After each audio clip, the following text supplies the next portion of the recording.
A new $27 million tourism contract awarded to the Council for Native Hawaiian Advancement hopes to see major improvements to the state's effort in destination stewardship. KITV4's Aaron Coogan joins us live in studio now. And Aaron, this contract providing the CNHA opportunities to actualize and increase operations in a space they're already quite active in. Yeah, hey, good morning, Julia. Well, if we learned anything from this past legislative session was that this is a very transformative time for tourism within Hawaii. It's the reason I'm joined by Tyler Iokepa Gomes this morning. Thank you so much for joining me. This is a continuation of a partnership that's been very long-standing with HTA. Yeah, thank you for having us. You know, we're really just excited to support and partner with HTA. They've put a lot of work in over the years, particularly in their development of the Destination Management Action Plans, or DMAPs. Those are community-specific, action-oriented plans, and so this is a really great opportunity for us to help bring that vision to life. Let's talk about this contract, $27 million, expanding on work that you guys have already been doing and being able to actualize a lot of that.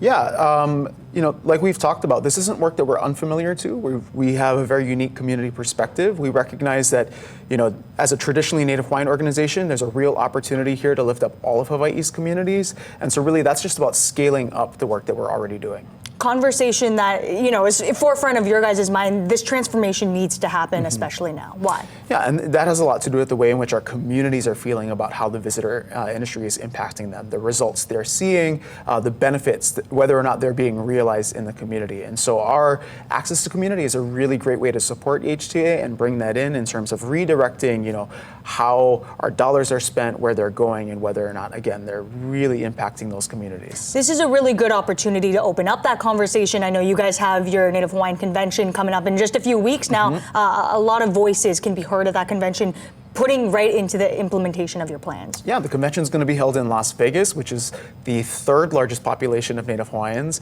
with more than 50% of Native Hawaiians now living outside of the state of Hawaii. Unfortunately, it's a really great opportunity for us to maintain connections with our ohana beyond the state's borders.